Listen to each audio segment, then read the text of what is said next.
Ellos dijeron: cree en el Señor Jesucristo y serás salvo tú y tu casa. Y le hablaron la palabra del Señor a él y a todos los que estaban en su casa. Y él, tomándolos en aquella misma hora de la noche, le lavó las heridas y enseguida se bautizó él con todos los suyos. Y llevándolos a su casa, les puso la mesa y se regocijó con toda su casa de haber creído a Dios. Hechos 16, 22 al 34. Gracias, Señor, por tu palabra. Háblanos, te lo pedimos en Jesús. Amén.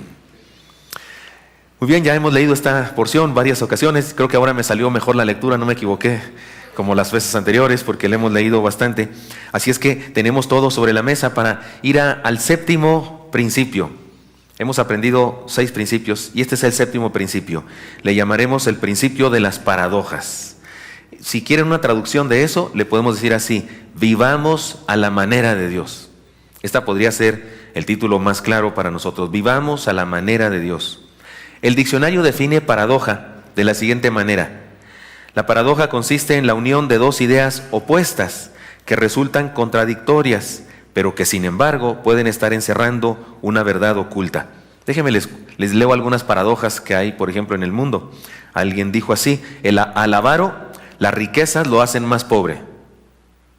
Aquí lo contradictorio es riqueza, pobreza, pero esta es una paradoja y es verdad. Al avaro, las riquezas lo hacen más pobre.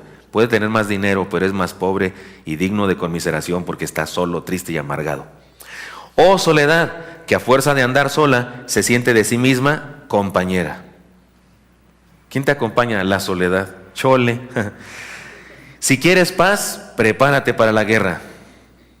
Solo sé que no sé nada, es una paradoja. No sé nada, pero por lo menos sé eso, entonces sí sé. Soy culto, sé algo que no sé. Seamos realistas, pidamos lo imposible. Prohibido prohibir. La hermana Cho nos ha enseñado una definición muy concisa y certera de lo que es una paradoja. Me gusta esta definición de paradoja que nos ha enseñado la hermana Cho: 2 verdades en aparente contradicción. Aparentemente se contradicen, pero no es verdad. Las 2 son verdades, pero al ponerlas juntas nos enseñan algo muy importante. Citemos algunas paradojas de la Biblia. La que dijo Pablo, lean conmigo por favor, 2 Corintios 12:10, la segunda parte, dijo: porque cuando soy débil, entonces soy fuerte. Es el contexto aquel cuando él habla de un aguijón en la carne que tenía, le ha pedido a Dios que se lo quite, y el Señor le ha dicho: bástate mi gracia, y él dice: ahora si me he de gozar, me he de gloriar en algo, ha de ser en mis debilidades. Y luego dice la paradoja esta: porque cuando soy débil, entonces soy fuerte. 2 verdades en aparente contradicción que destacan una enseñanza: que Dios nos fortalece, y especialmente cuando nos sabemos débiles.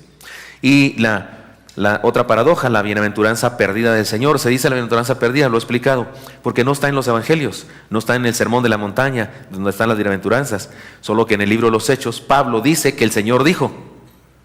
Él dice que el Señor dijo y debemos de creerle, seguramente lo escuchó a otros también. Léanla conmigo, por favor, esta bienaventuranza perdida: más bienaventurado es dar que recibir. Una paradoja en realidad es una figura literaria que sirve para exaltar una verdad, usando como instrumento 2 verdades aparentemente opuestas, pero las ponemos juntas. En el cristianismo, las paradojas son importantes porque nos hacen entender la verdad de Dios como algo absolutamente distinto. Una paradoja sirve para ayudar a entender una verdad que es absolutamente distinta de las verdades del mundo. Por ejemplo, las que hemos leído, las paradojas culturales. Por ejemplo, la que dice: al avaro la riqueza lo hace más pobre. El concepto del mundo de riqueza es dinero, cosas, ¿no es cierto? Tener más cosas. Pero cuando decimos al avaro la riqueza lo hace más pobre, estamos hablando de un concepto distinto al del mundo, distinto a lo común. Estamos hablando de una pobreza de otro tipo, una pobreza que no tiene que ver con no tener dinero, sino tiene que ver con confiar solo en el dinero y no tener otra confianza espiritual, algo así. Así que las paradojas sirven para eso, para ayudarnos a entender la verdad de Dios como algo absolutamente distinto a la verdad humana. La palabra de Dios dice así, lean conmigo si quieren Isaías 55: porque mis pensamientos no son vuestros pensamientos, ni vuestros caminos mis caminos, dijo Jehová. Como son más altos los cielos que la tierra, así son mis caminos más altos que vuestros caminos, y mis pensamientos más que vuestros pensamientos. Para eso sirve una paradoja, para ayudarnos a entender esto: lo absolutamente distinto de las verdades de Dios con relación al mundo. Es decir que, para vivir como personas y familias saludables, hemos de elevar nuestra vida y vivir de una manera superior. Déjeme decirlo en forma poética, debemos vivir las paradojas de Dios. Debemos ejercer las paradojas de Dios. No debemos vivir a mi manera, sino procurar vivir a su manera, a la manera de Dios. En esta hermosa historia que ya estudiamos, esta es la última vez, por lo menos en este año que estudiamos este pasaje de Hechos, encontramos 6 principios. ¿Los recuerdan? Los tengo para recordarlos. Primer principio que estudiamos, el principio de Jean Valjean: morir para vivir. Esto es una paradoja, la estudiaremos hoy una vez más desde otro punto de vista, no como cuando estudiamos esto. Segundo principio, el principio del yo pardí. Hagamos la pregunta correcta. Y luego aprendimos el principio de la cometa. Somos libres de dejarnos derrotar por las crisis, pero también somos libres de crecer por medio de ellas. Y luego el principio de la mariposa. Somos libres de huir de las crisis, pero también de superarlas, de ser mejores. Y el principio del bautismo la semana pasada: sumérgete en la fe. Y el principio del chocolate, ese fue el que más nos gustó, ¿no? Porque estaba sabroso. Disfruta de la fe. Y ahora el séptimo principio. Tenían que ser 7, no podía yo hacer 8, 9, 7, el número perfecto, ¿no? Entonces el principio número 7 le llamaremos el principio de las paradojas, que en resumen se puede traducir: vivamos a la manera de Dios.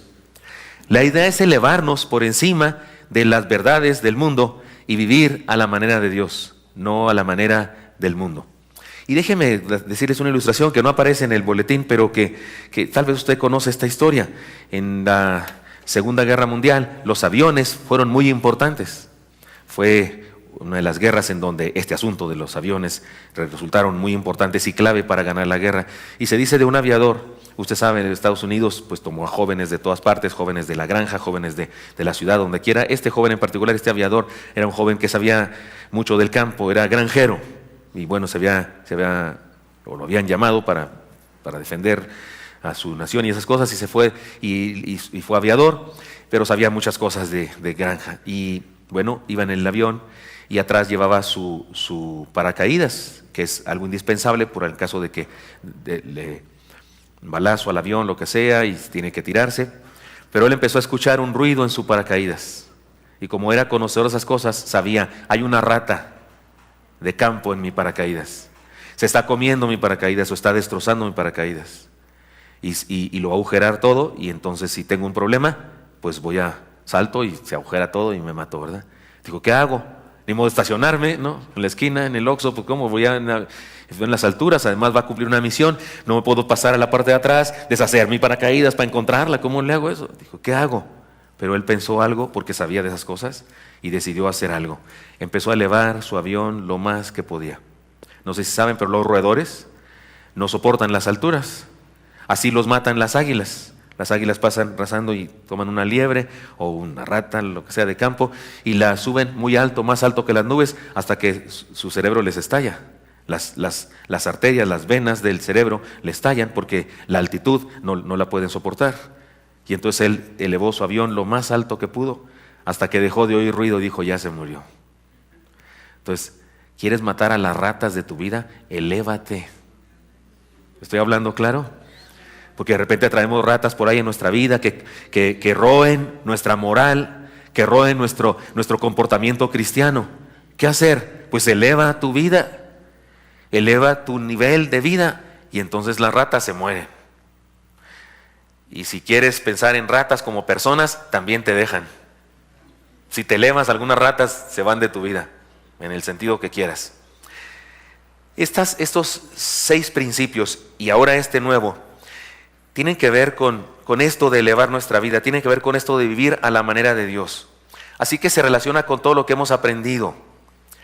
Tiene que ver con una vivencia superior. Por eso les propongo que reflexionemos en 4 paradojas que finalmente este principio de la paradoja nos enseñan. Para vivir hay que morir, primera paradoja. Para vivir hay que morir. Pero le voy a poner de otra manera, que ya apareció ahí después del título principal. ¿Cómo dice ahí? Suelta la galleta. O sea, para vivir hay que morir, se traduce muy prácticamente en suelta la galleta. Y usted dice, pastor, pero esto para vivir hay que morir, está muy filosófico, muy profundo. Y usted me lo traduce con suelta la galleta. Esa es la idea. Así predico yo, queriendo hacer las cosas lo más claro posible, lo más cotidiano posible, lo más accesible posible. Por eso, ahorita le explicaré por qué digo eso. Ya hemos aprendido que el carcelero estaba dispuesto a morir, sin embargo encontró la vida. El Señor Jesús dijo, lean conmigo, porque todo el que quiera salvar su vida, la perderá. Y todo el que pierda su vida por causa de mí, la hallará. Se trata de una verdad teológica muy importante. Esto lo dijo el Señor. El Señor expresó esta paradoja aquí mismo. De lo que hagamos con esta verdad depende nuestra salvación. La Biblia expresa esta enseñanza de varias maneras. Por ejemplo, el Señor dijo, y decía a todos, lean conmigo, si alguno quiere venir en pos de mí, niéguese a sí mismo, tome su cruz cada día y sígame. Y Pablo dijo, con Cristo estoy juntamente crucificado, y ya no vivo yo, mas vive Cristo en mí, y lo que ahora vivo en la carne, lo vivo en la fe del Hijo de Dios, el cual me amó y se entregó a sí mismo por mí. Nos hablan de muerte estos pasajes, porque Jesús dijo tomar la cruz. Si tomas la cruz, ¿para dónde vas con la cruz? Pues a ser crucificado, ¿no? Y Pablo dice, con Cristo estoy juntamente crucificado. Esta es la paradoja. Para vivir hay que morir. ¿De qué habla esto? ¿De qué habla esta paradoja y estos pasajes? Nos hablan de entrega, de abandono del egoísmo, de sumisión, de disposición para seguir al Señor, de reconocimiento de nuestra condición de siervos, de nuestra condición de receptores de la bendición, de nuestra condición de ser instrumentos. Se trata de morir para vivir, porque no se trata de morir del verbo pum, catelas un balazo, ¿verdad? Se trata de esto de morir para vivir, está hablando de morir al ego, hacer morir al ego. De eso se trata el bautismo, porque somos sepultados juntamente con Él para muerte por el bautismo. Así como Cristo resucitó a los muertos para gloria del Padre, así también nosotros andemos en vida nueva. El problema es que esto va totalmente en contra de nuestra naturaleza egoísta. Esto de entregarnos, de someternos, de darnos, va en contra de nuestra naturaleza egoísta. Nos apasiona defender nuestros derechos. Este puño sí se ve. Las mujeres sí pueden. No. Nos encanta defender nuestros derechos. Nos encanta figurar y ser reconocidos. Hacemos lo que sea por trascender, por dejar huella y ser alguien. Yo sí quiero ser alguien en la vida, dice ahí en la televisión un chamaco anunciando una universidad. Y nos fascina disfrutar a más no poder todos los placeres físicos. Todo esto nos convierte en competidores, en consumidores, en luchadores de nuestros derechos. Y como todos los demás de la casa buscan lo mismo, pues en ocasiones se convierte nuestro hogar en un campo de batalla. Porque todos queremos lo mismo. Mis derechos, porque soy tu madre, porque soy tu padre, porque soy tu hijo. Yo no escogí nacer. No decimos esas frases célebres llenas de lucha, de competencia. Cero, morir para vivir, cero. Eso no está presente. Esta paradoja no está presente en nuestra vida en estas condiciones. Recordemos una historia.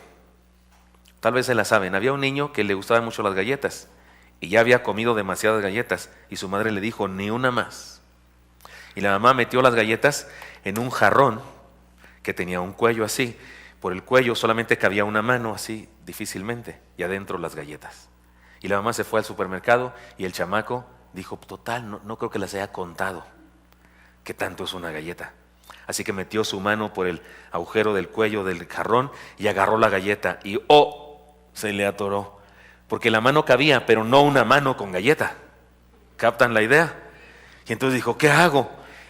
Pasaron horas y cuando llegó la mamá lo encontró sudando y llorando. Y por supuesto todo avergonzado. La mamá muy linda le enjugó las lágrimas y le dijo, hijo, ¿quieres resolver el problema? ¿Quieres ser libre? Musitó, sí. Y la mamá le dijo, ¡suelta la galleta! ¿Ya vieron por qué digo que esto es lo que significa morir para vivir? Suelta la galleta. Te crees dueño del control. Te crees dueño del control de este mundo, de este planeta y de las cosas de tu familia. He aquí algunas enseñanzas prácticas para el hogar que tienen que ver con esta paradoja de morir para vivir. O traducción, ¿cuál es la traducción de morir para vivir? Suelta la galleta. He aquí algunas enseñanzas prácticas.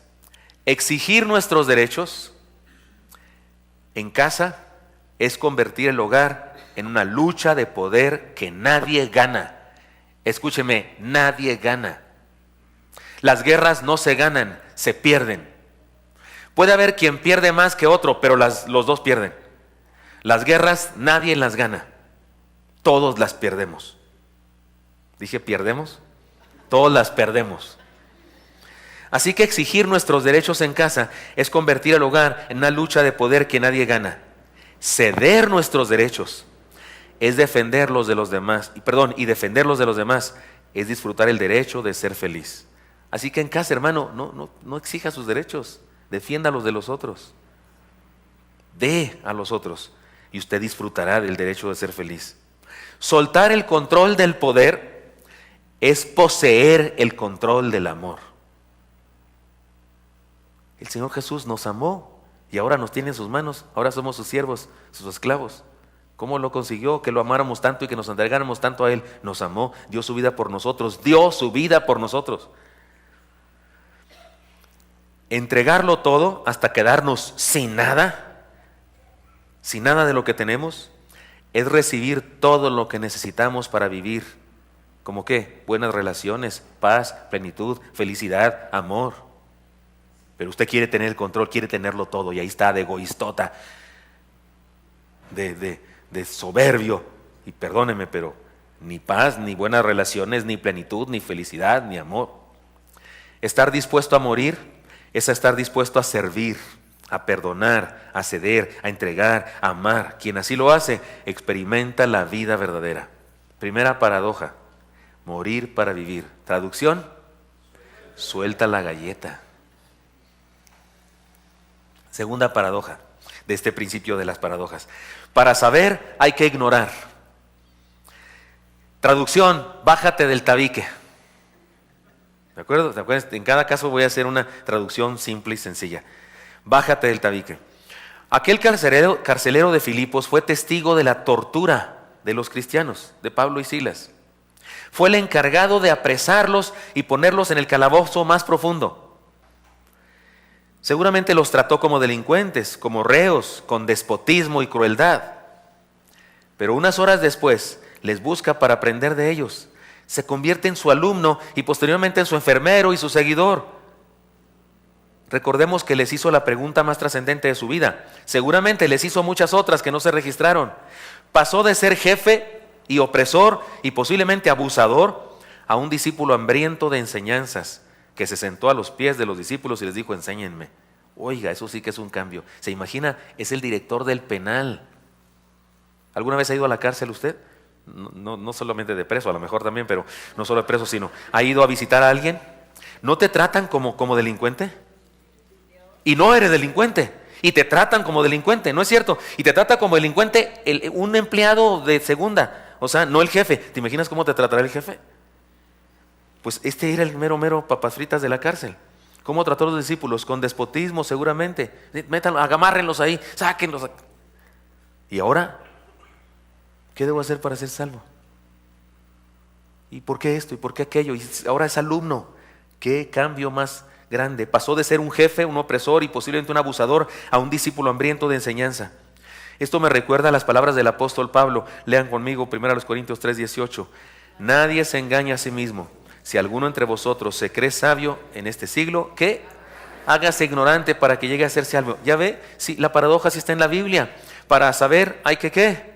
Hay que ignorar. Traducción, bájate del tabique. Toda la Biblia nos habla de esta importante virtud de reconocernos ignorantes y buscar sabiduría. Por ejemplo, en Proverbios 1:7, el principio, lean conmigo, el principio de la sabiduría es el temor de Jehová. Los insensatos desprecian la sabiduría y la enseñanza. Y aún en la cultura del mundo se habla de ello.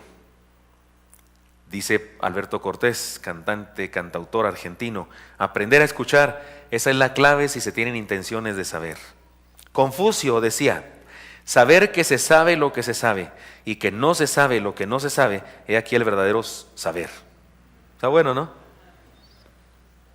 Emmanuel Kant, cristiano, evangélico, luterano, Predicaba en su iglesia algunas ocasiones, daba clases en la escuela dominical. Eso no se lo dijeron a usted en la preparatoria, pero esto es verdad. Se dice que siempre cantaba, chiflaba himnos cuando iba de su departamento a la universidad. Y dicen por ahí sus biógrafos que cuando murió, hasta los pajaritos del camino de las casas por donde pasaba lo extrañaban. Porque siempre que iba por ahí iba silbando himnos. Era un cristiano. Él dijo: el sabio puede cambiar de opinión, el necio nunca. ¿Conoce gente usted así? No se ofendan y no le digan, pero hay gente que en el templo así está. O sea, lo que está de acuerdo con sus ideas lo acepta, y lo que no está de acuerdo jamás está dispuesta a cambiar, jamás. El sabio puede cambiar de opinión, el necio jamás. Dígalo así como telenovela, jamás. Uno de los más grandes enemigos de las buenas relaciones es la sabiondez y la indisposición para reflexionar y aprender. ¿Tú qué sabes? Yo sé lo que hago. Tú no tienes nada que enseñarme. Yo he tomado muchos cursos. Ya leí el libro. El pastor, ¿qué va a saber? No tengo por qué pedirle consejos a nadie. La ropa sucia se lava en casa. Estas y otras frases que se pronuncian son parte de la filosofía de una persona que está montada en su tabique de conocimiento y cree estar por encima de los demás y no acepta ser enseñada y mucho menos se atreve a preguntar. ¿Se entiende la idea de estar montado en un tabique? Y ni siquiera es un tabique grande, es un tabique chiquito, tipo mosaico. Pero se cree que anda en las alturas, se cree que sabe todo, porque leyó medio libro, ya cree que es filósofo, porque leyó muy interesante, o leyó un artículo mocho de selecciones. Porque el que lee selecciones, yo sí recibo selecciones, pero es leer algo, ¿cómo se dice?, ya digerido. Está el resumen de una novela grandísima y ahí nos ponen chiquito así como para flojos, como para que no quiere leerlo todo, mejor lee ahí el resumen. Lee una monografía de la Edad Media y se cree historiador. ¿Sí conocen las monografías? Las de nuestros niños. Es una hojita, ¿no es cierto? Y cree que con eso ya estudió todos los siglos de la Edad Media y se cree sabio porque sabe eso. Hay gente así. Yo sé que no vinieron hoy, pero hay gente así. El Señor Jesucristo dijo, lean conmigo: llevad mi yugo sobre vosotros y aprended de mí, que soy manso y humilde de corazón, y haréis descanso para vuestras almas. Cuando Él dice, llevad mi yugo sobre vosotros y aprended de mí, y lo dice que soy manso y humilde de corazón, está diciendo que Él así es, como nos pide que seamos. Y usted, ¿cómo Él va a aprender si Él es el mero mero? Pues nos dice que así es la cosa. Si Él así es, ¿cómo no seremos nosotros? He aquí algunas enseñanzas prácticas para el hogar de esta paradoja. Dios nos dio 2 oídos, 2 orejas y una sola boca. Escuchemos lo doble de lo que hablamos. ¿Estoy hablando claro? ¿Sí tiene 2 oídos usted, hermano?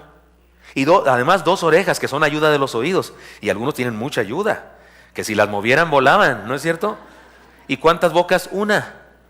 Y resulta que debemos oír o escuchar lo doble que hablamos. Aprender a aprender. Aprendamos a aprender de los más sabios, de los menos sabios, de los mayores y de los menores, de los iguales y de los muy diferentes a nosotros. Salomón, el sabio Salomón, aprendía de las hormigas, ¿no es cierto? ¿No nos dice en Proverbios cosas de las hormigas y de los conejos?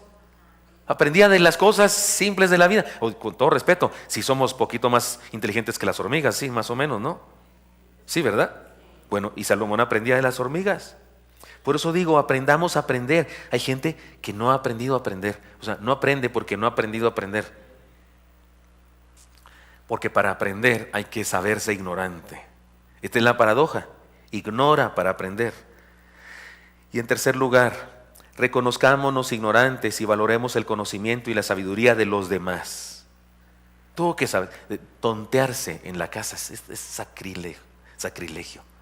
Eres una tonta, eres un tonto. Tú que sabes, es lo peor que puede haber. Algunos se creen mucho porque yo jamás he hecho violencia en mi casa. Aunque todos son bien tontos, yo jamás he hecho violencia. Eso es mejor un golpe que decir eso. Hay gente así insensata. La casa es la primera y la más importante escuela. pero debemos ser alumnos todos. Ah, sí, mi casa sí es una escuela y yo soy el mero maestro, soy el director de la escuela y el prefecto y soy el que los manda al salón de castigos. No, pues ya la regaste toda. Primero tienes que ser el alumno.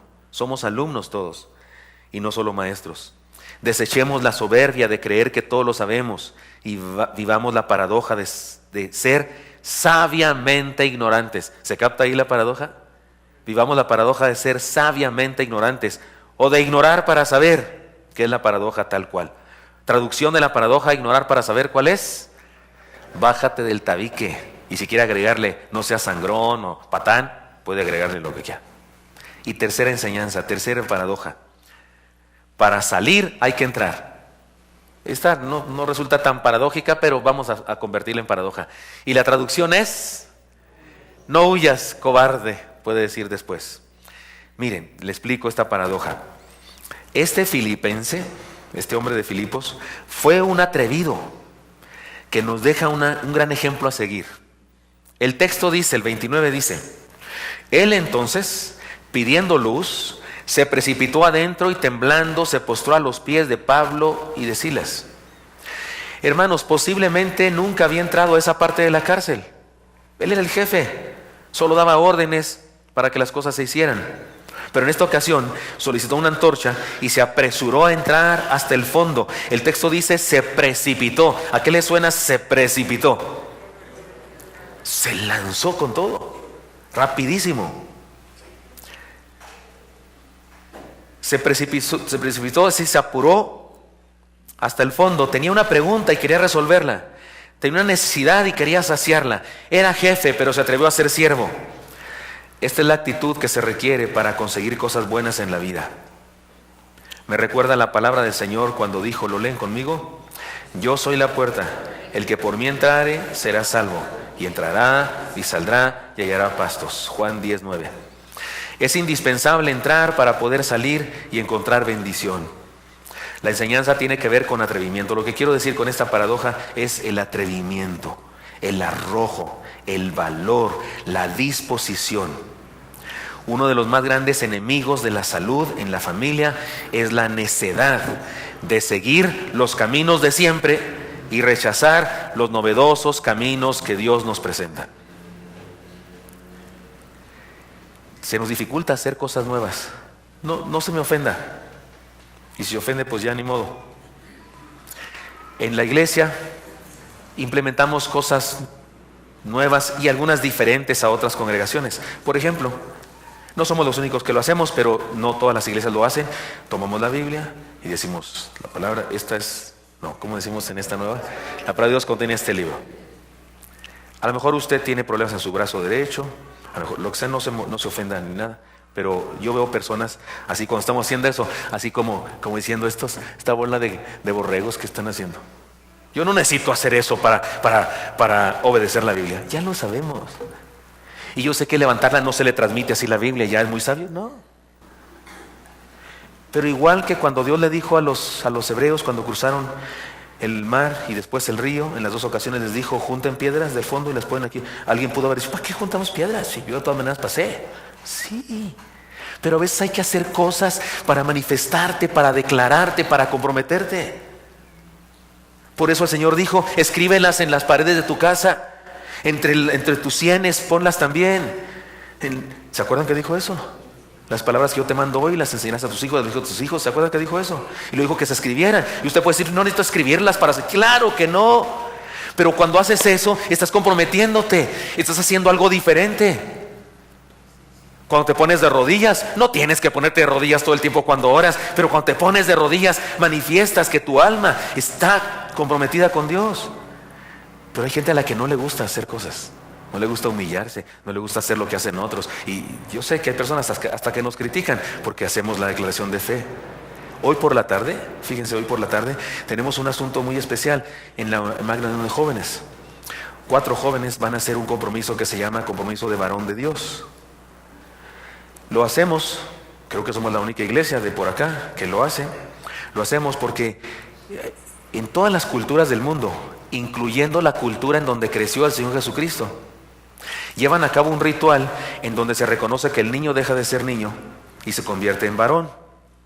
En la cultura del Señor Jesucristo, la cultura judía, se llama bar mitzvah o hijo de la ley. Y es un hecho que el Señor Jesucristo hizo eso en esa ocasión que se le perdieron sus papás. En esa ocasión es un hecho que Él hizo eso, el bar mitzvah, que es un reconocimiento de que ya no es un niño, es un varón. Y el niño se compromete, dice el Shema de Deuteronomio 9:6, soy Israel, Jehová nuestro Dios, Jehová uno es. Y otros textos bíblicos los dice el niño y se compromete con la palabra y decide ser de una manera determinada. Y todas las culturas del mundo lo hacen. Entre los chinos, los japoneses, los árabes, los hindús, todos lo hacen, menos los cristianos occidentales. Menos, en algún lugar perdimos eso. Lo hacemos con las niñas cuando cumplen 15 años, por lo menos en nuestra iglesia, porque se comprometen en algunas cosas, pero no con los varones. Cuando es tan importante el varón, la cabeza de un hogar en el futuro, resulta que nunca toma ese compromiso. Y en nuestra iglesia vamos a hacer eso hoy por la tarde con 4 jóvenes que van a comprometerse a vivir una vida diferente. Y resulta que hay personas que desprecian eso. No tiene que hacer eso. ¿Por qué tenemos que hacer eso? Bueno, Jesús lo hizo. En ocasiones hay que atrevernos a hacer cosas, las cosas que no hacemos siempre. Podemos atrevernos. ¿Nunca te has puesto de rodillas delante de tu esposa, tu esposo, y le has pedido perdón por las fechorías que has hecho? ¿No sería bueno un día de estos hacer algo diferente y hacerlo? ¿No sería bueno un día hacer algo distinto y atrevernos? Aquel hombre se atrevió, era jefe. Los había maltratado, los había injuriado y lo que quiera. Pero en ese momento se atrevió a hacer, se precipitó. Y el texto dice que incluso se postró a sus pies. Y les dijo, ¿qué debo hacer para ser salvo? Este es al que yo llamo la paradoja de para salir hay que entrar. No huyas, atrévete, hagamos algo distinto, diferente. Hace algunos años, cuando tuve un problema de mi corazón y estuve internado y estuve enfermo seriamente, además estuve mudo durante 4 meses porque por haber estado tanto tiempo internado y me hacían cada cosa que me provocaron un reflujo y cosas así, y me salió un tumor en las cuerdas vocales que se movía y me podía asfixiar y estuve pues grave en el hospital. El hermano Roberto pasó una noche conmigo, recuerda usted, cuidándome. Y bueno, me iban a hacer un cateterismo, a meterse a mi corazón desde mi femoral, pero antes de eso llegaron los diáconos. No había siervos en aquella época en nuestra iglesia, eran los diáconos los líderes principales, colaboradores míos, y llegaron los diáconos, el hermano Gilberto Arias, lo recuerdo, con un folder, muy amables los hermanos, muy amorosos, y sé que lo hacían por su preocupación por mí, pero me dice el hermano Gilberto Arias, pastor, ya tomamos una decisión, y queremos decirle, usted solo firme la carta, nosotros la llevamos a la convención. Yo no lo entendía. Yo era presidente de la convención de San Luis Bautista en ese momento, y el hermano Gilberto, muy lindo hermano, me dice, aquí está la carta, es una renuncia. Usted debe renunciar a la convención, que ellos busquen otro presidente. Solo fírmela, nosotros la llevamos. Y yo le dije al hermano Gilberto, hermano, y a los diáconos que estaban con él, muchas gracias por preocuparse, pero les pido el respeto de que me dejen que yo haga la carta. Y yo la firmo, y yo la entrego. Cuando salga de aquí, denme permiso. Dice, está bien, pastor. Mi esposa estaba atrás de ellos haciéndole segunda. Así como diciendo, sí, tienes que renunciar. Debo decirles que cuando fui nombrado presidente de la convención, mi esposa no votó por mí, votó por el otro candidato, por otro candidato. Bueno, salí de la operación, me dijeron que no tenía, como habían dicho, mis arterias coronarias tapadas, que estaban libres, pero no podía hablar porque tenía un problema en las cuerdas vocales. Venía a llorar, me sentaba ahí donde siempre me siento, y otros predicaban y yo me la pasaba llorando todo el sermón, no porque estuviera muy malo el sermón, ni porque estuviera muy bueno. Me las pasaba llorando porque no era yo el que estaba predicando. ¿Me explico? ¿Sí captan la idea? Bueno, un día estaba en la casa por allá, recostado, descansando, porque además estaba muy débil por todo lo que había sufrido. Y sin poder hablar, le escribía a mi esposa cosas. ¿Se acuerdan que les he dicho que le hablaba por medio de una campanita? Eso siempre lo quise hacer. Todavía lo hago, pero ya no me hacen caso. Y entonces llegó mi esposa de repente y se hincó aquí al lado de mi cama y tenía los ojos llorosos y me tomó la mano y me dijo, perdóname. ¿Por qué? Por decirte que renuncies a la convención. No renuncies. Dios me dijo, oré y Dios me dijo que tú eres de Él y que si Él quiere que tú te mueras predicando, ¿a mí qué? Así que no renuncies. Y a donde quiera que te inviten, ve y predica. Y no te voy a decir que no vayas, ve a donde quiera. Sirve al Señor, gasta tu vida en el Señor. Y si te mueres haciendo eso, para eso naciste. Y yo no voy a impedírtelo eso, sigue haciéndolo. No voy a todas partes, renuncio a muchas invitaciones. De hecho, renuncié a la convención 5 años después, no en ese momento, pero 5 años después, porque me volvieron a nombrar en 2 ocasiones más. Y resulta que no voy a donde quiera. Pero eso que hizo mi esposa fue esto, fue un atrevimiento, hizo algo diferente, extraordinario. Yo no podía contestarle porque yo con la vida llorando le escribí, ¿qué te pasa? Porque no podía hablar, pero ella es la que habló y me dijo estas cosas absolutamente distintas. Se vale hacer esas cosas. Se vale. Y no quise decir algo que yo haya hecho por ella para no darme a mí como baños de pureza o lo que sea. Quise poner el testimonio de ella. En el hogar especialmente se vale hacer cosas. Hay gente demasiado necia que siempre hace lo mismo. Yo soy quien soy. Y es que yo así aprendí. Es que es mi manera de ser. Pues bájale. Por eso la enseñanza es: no huyas, cobarde. No huyas, entra con todo. Se precipitó. Entró. He aquí algunas enseñanzas prácticas para el hogar. Atrevámonos a hacer lo que nunca antes hemos hecho. No podemos hacer lo mismo de siempre y esperar mejores cosas que siempre. Si vamos a crecer, madurar, sanar, vivir felices, debemos cambiar. Abramos nuestro corazón y demos la bienvenida a los demás de nuestra casa y entremos a lo profundo de sus corazones. Quiero decirles, hermanos, que la superficialidad es peligrosa en el hogar. Como poner las cortinas de la casa con alfileres. ¿Sería sensato poner las cortinas de la casa con alfileres? ¿Sería sensato colgar los cuadros y los espejos con diurex? Pues así es una relación matrimonial y familiar cuando no tenemos profundidad en nuestras relaciones. Atrevámonos a entrar en la gracia de Dios, en el amor de Dios, en la iglesia de Dios, en la palabra de Dios, en la voluntad de Dios, y al salir encontraremos vida, plenitud, salud y felicidad. Este asunto de entrar para salir, estoy hablando de profundizar en todas las áreas de la vida. Nuestro hogar también es un hospital. Entremos para tener encuentros saludables, sanándonos nosotros mismos y sanando a otros. Y por último, una última paradoja. Para recibir hay que dar. Traducción, ¿la leen conmigo? No seas tacaño, no seas piedra, no aprietes el peso hasta que desplumas el águila, porque hay gente que así le hace, ¿verdad? Y hay tacañez de dinero, y hay tacañez de amor, hay tacañez de cariño, tacañez de atención, tacañez de 1000 cosas. Ya hemos reflexionado en la extraordinaria manera de manifestar la fe de aquel hombre. Les había quitado la libertad y ahora les dio medicina, atención de enfermería, alimentos de su propia mesa y hermandad. Esto nos remite a la bienaventuranza del Señor que ya leímos, pero leámosla una vez más. Está en Hechos 20:35, la última parte que dice: más bienaventurado es dar que recibir. Toda la Biblia nos habla de la bienaventuranza de dar. No se trata de materialismo ni del falso evangelio de la prosperidad, pero sí se trata del gozo de ser instrumentos de bendición para otros. El Señor dijo: de gracia recibisteis, dad de gracia. De a gratis recibiste, sin hacer nada recibiste, así da. Damos amor de gracia, sin interés, sin esperar a cambio nada. Sin embargo, dar siempre es una inversión. No es que demos para recibir, no, pero si damos, recibimos. Punto.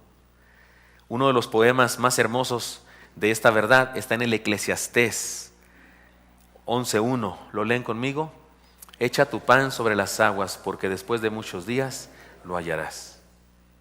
Sé que es un poema hebreo que no está cerca de nuestra cultura. He exhortado a los músicos de nuestra iglesia que hagan un canto con este texto y hasta ahorita no me han hecho caso. Espero que este año. Me gusta esta idea. He aquí algunas enseñanzas prácticas para el hogar. Entreguemos todo hasta quedarnos sin nada. Y disfrutemos de la riqueza del amor, la paz, la felicidad y la plenitud de vida. El matrimonio no es para miserables. Si alguien está indispuesto a dar, debe quedarse solo. Y si por mala suerte se casa, eventualmente se quedará solo de todos modos. Quien entrega todo lo que tiene, está sembrando vida y cosechará vida en abundancia. Demos. Especialmente en el hogar, demos. Desechemos la teología mundana que dice: a la mujer ni todo el amor ni todo el dinero. O la que dice: si le das la mano te agarra el pie. O la que dice: trátalo con el látigo de tu desprecio y lo tendrás comiendo de tu mano. O la que dice: no le entregues todo jamás. ¿Sí conocen esa teología mundana, hermanos? ¿Sí la han oído por ahí? Está en la Biblia mundana. Se enseña en los templos mundanos. cantinas, antros, lavandería, molino, salón de belleza. En salón de belleza se enseñan estas cosas. Y vivamos la teología cristiana que dice, lean conmigo porque está en la palabra: nadie tiene mayor amor que que uno ponga su vida por sus amigos. Vosotros sois mis amigos si hacéis lo que yo os mando. O esta otra: dad y se os dará, medida buena y apretada, remecida y rebosando dará en vuestro regazo, porque con la misma medida con que medís, os volverán a medir. Me pasa mi vasito ese de glucerna que tomo de diabético, por favor. ¿Cómo se medía? Gracias. En aquella época, igual que el día de hoy en los mercados. Hoy en los mercados usted va y compra, no sé, nanches, o compra piñones, o compra cacahuates, y se dan en una medida que es un tazoncito, ¿no es cierto? Y le dicen, a 10 la medida, ¿verdad? Pero en aquella época, como en nuestra época, los vendedores eran bien agustadillos. Y de repente decían 3, y le decían 1, 2, 3. Y usted ni cuenta se dio y no estaban llenos. Entonces le vendían de a menos. Entonces dice, medida llena, remecida, que le entre más. Y, o sea, vende con todo, vende de veras, bien a la gente. Y luego dice, porque con esa medida con que mides, serás medido tú, o te medirán a ti. Me encanta esta promesa. Desechemos entonces la teología mundana, del egoísmo, de la tacañería, y vivamos la teología cristiana. Vivamos el principio de la bomba de agua en el desierto. ¿Se lo saben esto? Seguramente, en el desierto, en un cierto desierto, hay una cabaña pequeña, chiquita, de pura madera, hay un pozo muy profundo y una bomba antigua, de esas no eléctricas, sino de un émbolo de caucho. Tiene una palanca así, tiene un émbolo que va hasta abajo y abajo tiene un caucho, pero si está seco, usted le da, se quiebra. No funciona la bomba, hay que humedecerlo, hay que purgar la bomba. Así que ahí hay una jarra y un letrero que dice, vierta toda el agua de este jarrón en la bomba para humedecer el caucho. Y puede usar la bomba y la bomba le dará, y el pozo le dará toda el agua que quiera. Pero vierta toda el agua de este jarrón antes. Asegúrese, después de tomar todo el agua que quiera, de volver a llenar la jarra para el próximo aventurero. Pero usted llega lleno de sed y ve la jarra. Pues, ¿me la tomo o qué? Porque donde no hay agua, donde la eche yo y no suceda nada, y si gasto toda el agua y me quedo sin agua y me muero de sed. Pero si me la tomo, solo esa agua tendré y no tendré ninguna más, ni una gota más. Entonces, ¿qué hago? Usted tiene temor, ¿qué hace? Bueno, lo que debe hacer es vertir el agua, gastar toda esa agua en un acto de fe. Y se humedece el émbolo y usted le da la bomba y entonces sale agua fresca, no como esa llena de mosquitos y demás, porque tiene ahí un buen rato, sino agua fresca, deliciosa. Bueno, ¿sabe qué? Esta es una ilustración, es una historia, es verdad, así sucede con esas bombas, pero esto nos ayuda a entender lo siguiente. Todos los miembros de nuestra familia son como aquel pozo y como aquella bomba. Debemos vaciar todo sobre ellos, todo nuestro amor, toda nuestra comprensión, toda nuestra tolerancia, respeto, cariño, fe, etc. Y si no funciona, pastor, ¿qué importa? Eso no es una buena pregunta. Hágalo en un acto de fe. Demos todo, vaciemos nuestra vida, nuestro amor sobre esa otra persona y podremos obtener bendiciones de lo profundo de su corazón. Y si usted dice, no, es que si yo le hago así, de todas maneras no voy a obtener nada, pues entonces no va a obtener nada de ninguna manera. Pero si nunca ha hecho eso, ¿por qué no lo hace una vez en la vida? Porque algunos dicen que lo han hecho y no es cierto, no lo han hecho. Han sido pichicatos. Hay gente bien, ¿se dice pichicata? ¿No es grosería eso? Bueno, sí es grosería ser pichicato, pero me refiero, decir pichicato no es grosería, pero serlo sí es, ¿verdad? Hay gente así pichicata que regatea todo, no entrega nada, sino más de a poquito. Tiene la teología mundana. Especialmente en la casa, especialmente en la familia, dar es la mejor manera de recibir. Así que, hermanos, tengo un desafío para todos nosotros. Desafío a vivir las paradojas de la vida. Hagamos un resumen de lo que hemos aprendido en este último principio, el principio de las paradojas de la vida. Lo van diciendo conmigo, por favor. Primera paradoja: para vivir hay que morir. Lo que es lo mismo, sueltan la galleta. Segunda paradoja: para saber hay que ignorar. Y lo que es lo mismo, bájate del tabique. Tercera paradoja, para salir hay que entrar, o lo que es lo mismo, no huyas, cobarde, éntrale, haz cosas diferentes, precipítate hasta lo profundo del corazón de las cosas nuevas, haz cosas distintas. Y cuarta paradoja, para recibir hay que dar, o lo que es lo mismo, no seas pichicato, tacaño, piedra, codo.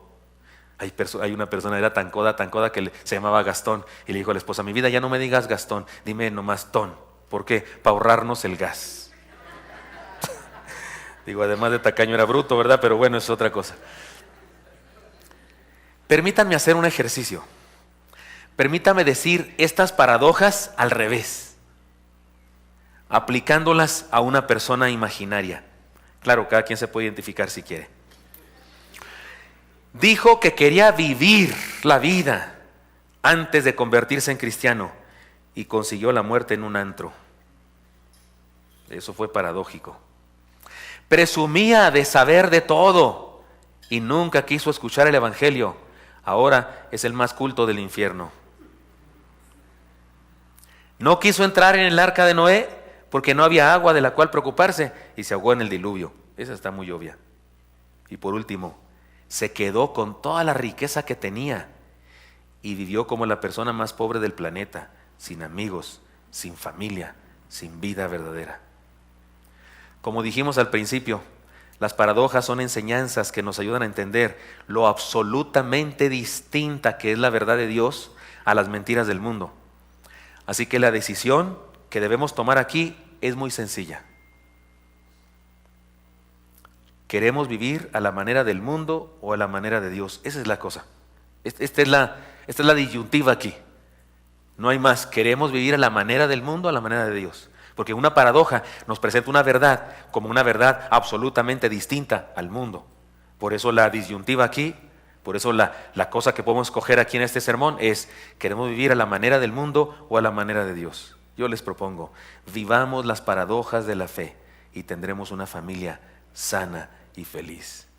Vivamos las paradojas de la fe y tendremos una vida sana y feliz. Se vale, hermanos.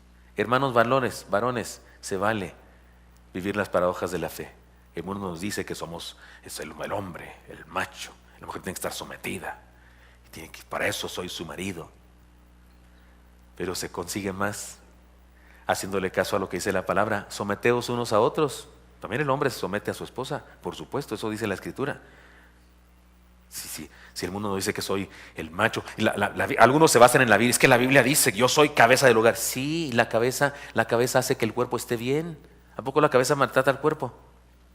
¿A poco la cabeza causa dolores al cuerpo? Es justamente por mi cabeza, por mi inteligencia, que cuido mi cuerpo. Así que hemos entendido mal de repente, algunos varones han entendido mal. Vivamos las paradojas de la fe y tendremos una familia sana, feliz. Hombres y mujeres, necesitamos dejar de vivir con los preceptos del mundo y vivir los preceptos del Señor, que son paradójicos en relación a las verdades del mundo. Vivamos de esa manera. Señor Santo, gracias te doy porque me das permiso de compartir estas cosas con mis hermanos. Te pido, Señor, que sanes nuestras familias, que las familias de Oreb sean familias sanas, fuertes, libres, transformadas, renovadas, enriquecidas, superadas, Señor.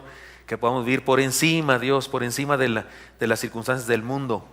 Que las ratas a nuestro alrededor se mueran o nuestro interior se mueran, porque hemos elevado nuestra vida, Señor, a las alturas de la fe del reino. Que así sea, Señor, en nosotros, por favor. Sigan orando, mis hermanos, y tal vez algunos de los aquí presentes queremos decirle al Señor: Señor, bendíceme. Tal vez tengamos que pedirle perdón, perdóname por comportamientos que he tenido, y te pido, Señor, que me bendigas para vivir de acuerdo a lo que dice tu palabra. Vivir estas verdades, estas paradojas de la fe cristiana en mi hogar. Si alguno quiere decirle al Señor eso ahí en su lugar, levante su mano y déjeme orar por usted. Dios les bendiga, Dios les bendiga, Dios les bendiga. Les felicito por esa decisión, Dios les bendiga. Oremos. Señor Santo, bendice a mis hermanos y hermanas, te lo pido en Cristo Jesús. Amén.